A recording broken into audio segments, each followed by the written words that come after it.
Plymouth versus Canton in Friday night football. Brad Galli is live in Plymouth. And Brad, this is a huge game. These two schools fighting for bragging rights under the Friday night lights. Yeah, without a doubt, this is one of the biggest rivalries in the state. Plymouth and Canton have knocked each other out of the playoffs the past 2 years, ending each other's seasons. And as you can tell, the kind of rainy environment's only going to add to the fun here. To get a sense of how much buildup is surrounding this game, I just talked with the cheerleading coach. I asked if they could come out and join us. She said, no, we're too busy. This is too big of a game for us to worry about TV, so you get the sense. But we got one of the coaches who, I guess, drew the short straw to join us here, one of the assistant coaches, Mr. Moory. How big of a rivalry is this with these two teams fighting for first place in the conference? Oh, it's a huge rivalry. The kids know each other. The coaching staffs know each other. So it's always a barn burner here. I asked what time Plymouth was going to come over to the field, and they said, well, they walk about 6 o'clock, and you guys walk on the field 5:45. This field is right next to each other, and the proximity.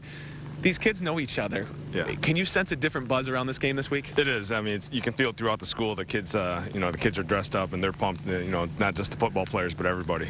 When you see the atmosphere tonight, is it something you kind of remember as a sticking point in the season, knowing how big of a rivalry and these games have been and how much they've meant towards the season the past couple of years? Yep, certainly do. And with it being later in the season here, so the build-up's even more so with each team having pretty good records. I know you got a job to do. Thanks for joining us out here. Thank you. We'll have a live report again at 6 o'clock. But these coaches, these players, the fans, everyone's busy in anticipating this game as these teams battle for first place in the conference. Live in Plymouth, Brad Galli, 7 Action News. All right, Brad, we wish both teams well.